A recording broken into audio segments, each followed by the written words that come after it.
لي غلام ولم يمسسني بشر ولم أك بغيا قال كذلك قال ربك هو علي هين ولنجعله آية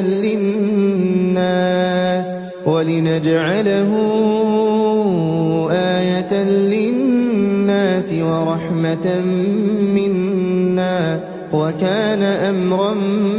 مقضيا فحملته فانتبذت به مكانا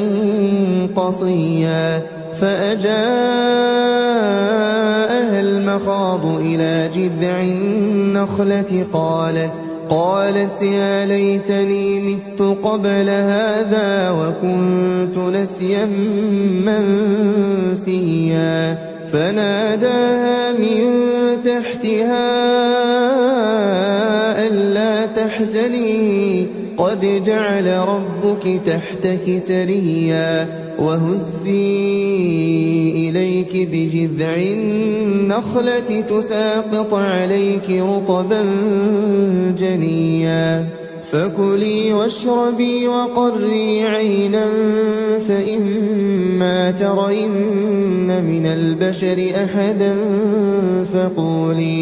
فقولي إني نذرت للرحمن صوما فلن أكلم اليوم إنسيا فأتت به قومها تحمله قالوا يا مريم لقد جئت شيئا فريا يا أخت هارون ما كان أبوك امرأ سوء وما كانت أمك بغيا فأشارت إليه قالوا كيف نكلم من